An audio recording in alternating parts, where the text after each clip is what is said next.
Bonjour à tous et bienvenue devant l'un des plus célèbres châteaux de tout le Japon, le château de Himeji.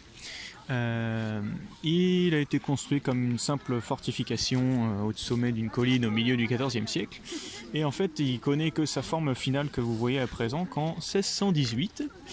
On peut voir donc 5 toits, donc on pense qu'il y a 5 étages, mais en fait il y en a 7. Voilà. Donc le château, il y a une histoire un peu spéciale sur le château qui repose sur Honda Tadamasa et la princesse Sen qui a eu la chance d'être la seule princesse de l'époque à pouvoir se marier par amour.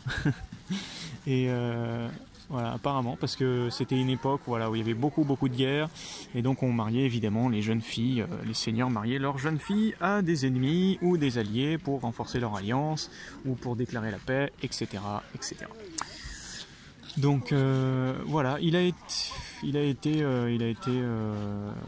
épargné par la Seconde Guerre mondiale, mais il était déjà très endommagé, et donc en fait il a eu sa dernière reconstruction en 2009, ça s'est terminé en 2015. Voilà, et donc c'est un château tout neuf qui n'a à peine que 2 ans.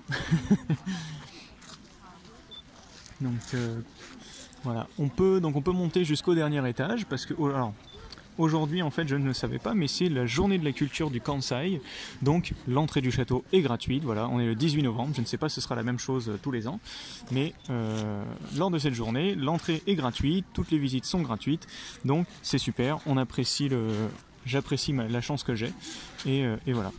Donc le château est placé en haut d'une immense colline qui surplombe la ville, et donc on a une magnifique vue sur toute la ville qui nous entoure.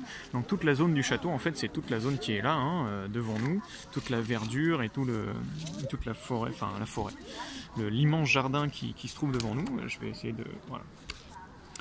Donc voilà, de tout ça là, avec toutes les palissades autour, tout ça c'est le domaine du château.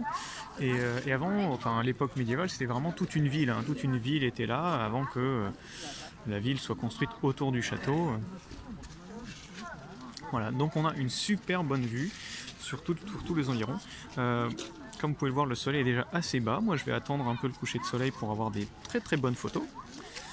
Et puis voilà, donc vous le verrez à travers mes différentes photos que j'ai déjà prises que le château est magnifique. Enfin vous le voyez déjà, il est très beau, très neuf.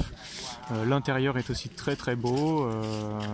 On ne rentre pas avec ses chaussures, on doit enlever ses chaussures.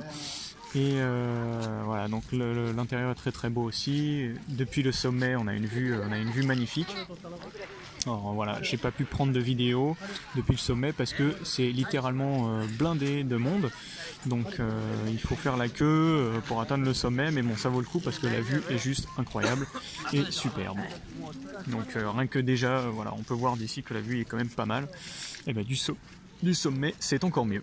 Voilà, donc je vais vous laisser là avec cette superbe vue et puis je vous dis à bientôt. Salut!